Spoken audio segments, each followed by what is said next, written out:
तो काहे को नहीं है महाराज? कहा उनको एक ग्रह ने पकड़ लिया था, ग्रह ने पकड़ लिया। ए महाराज, ग्रह जब पकड़ लेता है तो मानव में लोलुपता आ जाती है, लालच आ जाती है, तृष्णा आ जाती है, शरीर में वेदना होने लगती, न जाने कितने रोग, कितने दुख, कितने भय हो जाते। और आप कह रहे हो एक ग्रह ने पकड़ लिया। वो कौन सा ग्रह है जो अंतःकरण, चित्त, मन, वाणी सब शुद्ध कर देने वाला? एक कौन सा ग्रह आ गया महाराज? कहने का राजन, न्यास्तन क्रीडन को पालो जड़वा तन्मानस्तयः कृष्ण गृहीत कृष्ण ग्रह गृहीतात्मा नावेद जगदीन्द्र समा। राजन, इस ग्रह का नाम है कृष्ण। कृष्ण ग्रह गृहीतात्मा, कृष्ण रूपी ग्रह ने उसके आत्मा शरीर को सबको जकड़ लिया। पहले पकड़ते नहीं, और जब पकड़ लेते तो फिर छोड़ते। अनान्य ग्रह है, आप ऋतुजों को बैठा कर, आचार्य को बैठा के पूजा पाठ कराओ, वो ग्रह से मुक्ति मिल जाती है। लेकिन ये कृष्ण ग्रह एक ऐसा ग्रह है, लाख पूजा पाठ आप करा लो, छोड़ने वाले नहीं है, उस ग्रह से ग्रहित है। तो उस ग्रह का प्रभाव क्या है उनपे? उस ग्रह का प्रभाव है क्या उनपे? कहा क्वचित रोदते वैकुंठ चिंता सबल लोचन क्वचित हसते तत् चिंता रातवोदगायति क्वचित। बैठे रहते प्रहलाद जी, बैठे रहते प्रहलाद जी, कभी कभी फूट के रोने लगते। यदि जीवन में कभी रोने का मन करे ना तो रो लो, लेकिन कैसे रो? जैसे प्रहलाद जी रो रहे। ठाकुर जी के पीड़ा को, दुख को याद करके प्रहलाद जी कभी रो लेते, खूब फूट के रो लेते। तमाम संतों ने पद बना दिया, याद कर लो। लक्ष्मण को शक्ति लगी है, गोद मिले के श्री राम जी रो रही कि गोतिया में लेके रो मेरा पीर ना मोरे कुछ बोलना हुई है अयोध्या के पीर ना मोरे कुछ बोलना। माता सुमित्रा पूछी है अपने लखन के और मिला के जीवन आधार तेरे नाम रे। रोलो रोलो याद। कभी गाने का मन करे, कभी गाने लगते, खूब गाने लगते। तो ठाकुर जी के तमाम पद संतों ने बना दिया गाना। हमारे बचपन में हम गाना सुनते थे कि तेरे द्वार खड़ा भगवान भगत भर दे रे छोड़ी। एक गाना और मुझे याद है, दर्पण झूठ न बोले तेरा मन दर्पण कहलाए। पूरा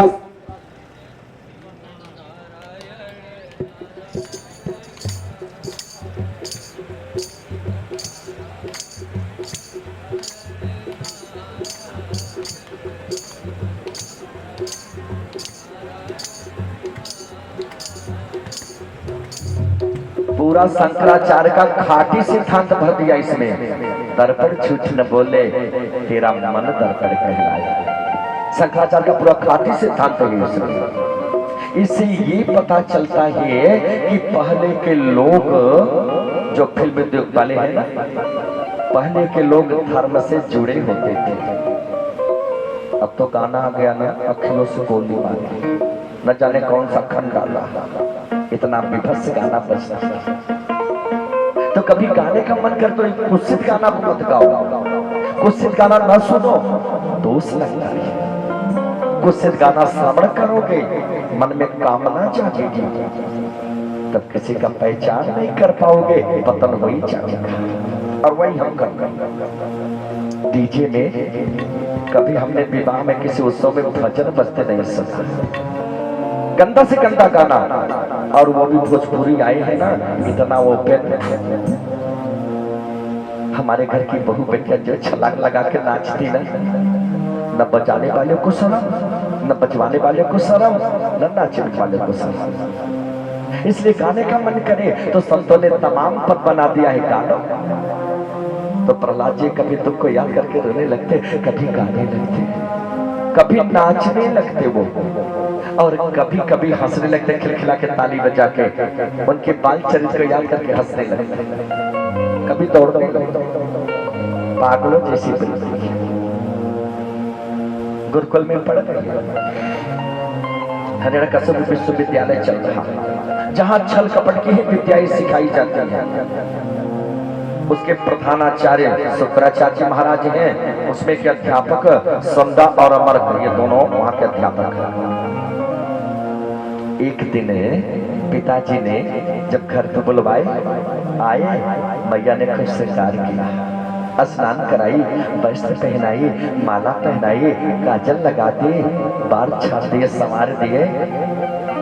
पिता ने जब प्रहलाद जी को देखा, मैं कथा बता चुका हूँ, जो भगवान के भक्त होते उनका शत्रु कोई नहीं होता, उनको तो सब प्यार करते, अच्छे लगते सबको। वो हिरण्यकश्यप सिंहासन पे बैठे थे, देखा, बड़े प्यार से बेटा को बुलाया, प्रहलाद को, और बुला करके अपने गोद में बैठा लिए, बैठा कर उनके सिर को सूंघ करके बोले, बेटा एकदा सूरराजपुत्र मंकमारोप्य पांडवः प्रपृच्छ कथ्यतां वत्स मन्यते साधुयते भवा।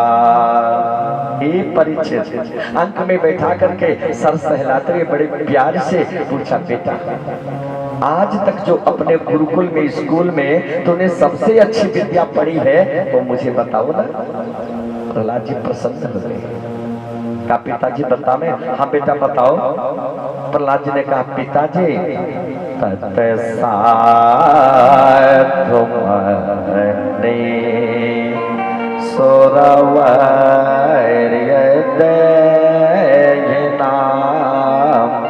सदा समोदे नद्याम सदग्रहा ये त्वात्म पातम गृह कोप अंध बनाम गतो हरिमा श्रयेत बनाम गतया।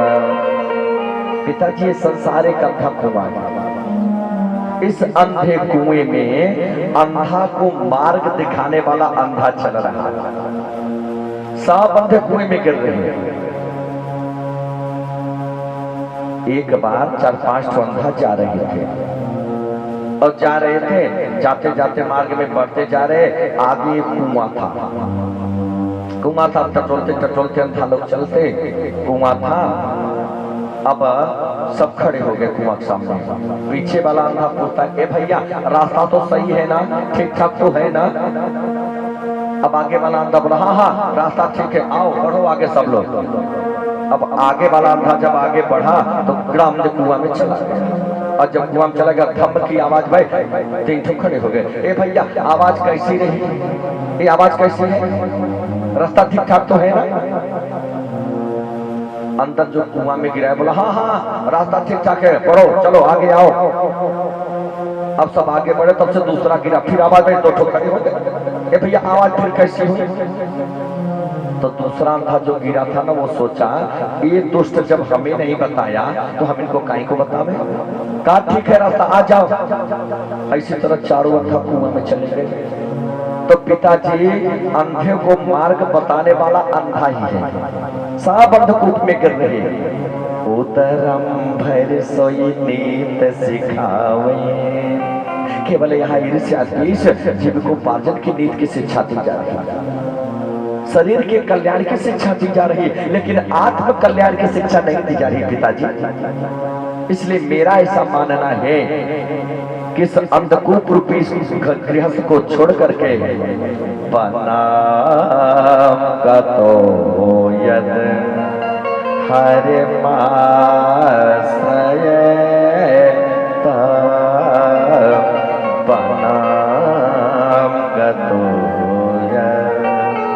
इसलिए घर का त्याग करो और वन में जाओ।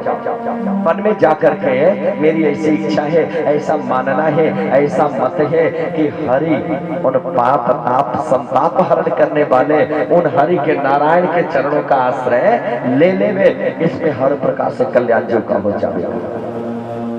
कितना सुनना था महाराज, हिरण्यकश्यप को क्रोध आ गया। ये देखो मेरा बेटा मुझे शिक्षा दे रहा, वन में चले जाओ, संसार अंधा कुआं है, इसमें सब गिर रहे, सब पीड़ित हो रहे, सब दुखी हो रहे, वन में जाओ, भगवान का भजन करो। कहा बेटा ऐसा करो, तुम जाओ अपनी मैया के पास जाओ। भेज दिया प्रहलाद जी को। हाँ, जाते जाते बेटा बोल देना अपने गुरु जी से, जाओ पिताजी ने याद किया है, बुलाया है। ठीक है पिताजी, जाकर के गुरु जी को भेज दिए। पिताजी ने बुलाया, आ गए गुरु जी। महाराज बोलो, का कौन सी शिक्षा हमारे बेटे को दे रहे हो? कहा भयो महाराज, कहा कह रहा है घर छोड़ दो, अंधा कुआं चले जाओ, वन में भजन करो, भगवान के शरण का चिंतन करो, कौन सी शिक्षा दे रहे हो? अरे महाराज, हम आपके सिर की कसम खा के कह रहे, ऐसी कोई शिक्षा नहीं है हमारे विश्वविद्यालय में, वहां तो छल कपट की शिक्षा दी जाती है महाराज। कहा तो फिर ये शिक्षा कहां से हो? न हो कोई देवता का जरूर अनुचर यहाँ है जो हमारे बच्चे के बुद्धि को बिगाड़ रहा है। कहा महाराज अभी तक तो देखा नहीं क्या, फिर भी हम पता करेंगे। ठीक है, संभालो उसको, सुधारो। ठीक है महाराज। अब प्रहलाद को लेकर के गुरुजी आश्रम पे पहुंचे। बड़े प्यार से फुसला करके गुरुजी ने कहा कि वह प्रहलाद भद्रम ते सत्यम कथयमामृषः बालाने कुतस्तोभ्य में सबोते विपर्ययः। हे बेटा, हे प्रहलाद, तेरा कल्याण हो बेटा, सही सही मुझसे बताना, सत्य सत्य मुझसे बताना। तेरी बुद्धि को किसने विपरीत कर दिया? तुझे किसने बिगाड़ दिया? तेरा बुद्धि ये कैसे बन गई? और यही प्रश्न युधिष्ठिर जी नारद जी से किए थे। तो नारद जी युधिष्ठिर को और सुखदेव जी राजा से परीक्षित को सुना रहे हैं। नारद जी कह रहे हैं, युधिष्ठिर महाराज, जब ऐसा प्रश्न गुरु जी ने किया तब प्रहलाद जी ने भगवान को प्रणाम किया। कहा प्रभु जय हो, प्रभु आपकी माया को मैं प्रणाम करता हूँ, प्रणाम करता हूँ आपकी माया को, जो आपका चरण शरण ग्रहण करने वाले सतमार्गी हैं। उनको ये संसार के प्राणी पागल बताते, बेवकूफ बताते, बुद्धि भ्रष्ट बताते, बिगड़ी हुई बुद्धि बताते। आप लोगों ने देखा होगा, जो कोई ज्यादा पूजा पाठ करता है ना, तो हम आप उसका ज्यादा उपहास करते करते चोरी बेईमानी कुछ बाकी नहीं रहा, आप पुजारी भाव, यही हम लोग कहते हैं। लेकिन ये विचार नहीं करते कि ठीक है, मानव जीवन कामार्थी है, अपराध तो बन जाता है। मनोज गलती का पुतला है, वो अक्सर हो ही जाती है, अगर गलती हो जाती है तो राहें पे दिखाती है। यह मानव शरीर गलती का पुतला है, अक्सर हो जाता है, और जब गलती हो जाता है तो मार्ग भी दिखाता है। हो सकता है अपने किए हुए कर्म का उसको अब दुख हुआ हो, प्रायश्चित कर रहा है। ये विचार नहीं करते, उपहास करते, कोई काम बाकी नहीं रहा, अब पुजारी बना। तो ऐसे लोगों को संसार के प्राणी बेवकूफ पागल न जाने टाका बनाते। इसलिए हम आपकी माया को प्रणाम कर रहे हैं प्रभु, आपकी माया को हम प्रणाम कर रहे हैं। प्रहलाद ने कहा गुरु जी ऐसा कोई नहीं है जो हमें ये सब शिक्षा देगा, ऐसा कोई नहीं है गुरु जी। तो तू ये सब सीखा कहाँ से सीखा ये सब? कहा गुरु जी जब मैं मैया के गर्भ में था ना तभी हम सीख लिए थे सब मैया के गर्भ में। गुरु जी ने कहा ये देखो ये तो पढ़ाया जन्म ले आई, अब क्या करें? सुखदेव जी करे नारद जी दृष्टि से सुखदेव जी राजर्षि परीक्षित से, हे राजन कि एतावत् ब्राह्मणा योक्ता पीर राम महामते